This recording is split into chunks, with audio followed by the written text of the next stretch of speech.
सारी जी का करत तारू 12 बजे रतिया में हमर खटिया पे आके। अरे ना हम कुछो ना करतानी, ऐसा ही हम आयल रहनी तोर खटिया पे। अरे कुछ ना करे एलू तो जा अपन खटिया पे, ना तो कोई देख ली ना बवाल हो जाई। अरे कोई ना देख पाई हमके यार, देख ली तो बवाल होई तो का होई रे। अरे तू बवाल होवे से काहे डरा तारू तू?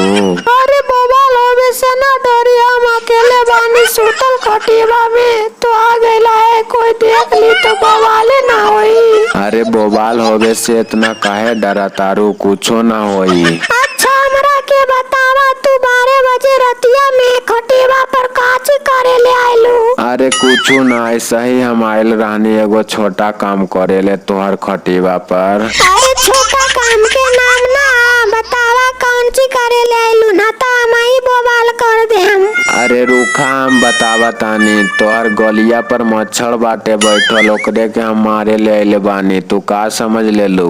अरे कुछ हमें और ही समझ लेनी, हम सोचनी कुछ और करे ले आइल बाड़ू, ये ले हम इतना बमकल बानी। अरे इतना पागल थोड़ी ना बानी कि हम मंजोगरी करे ले आयल बानी यहाँ पर।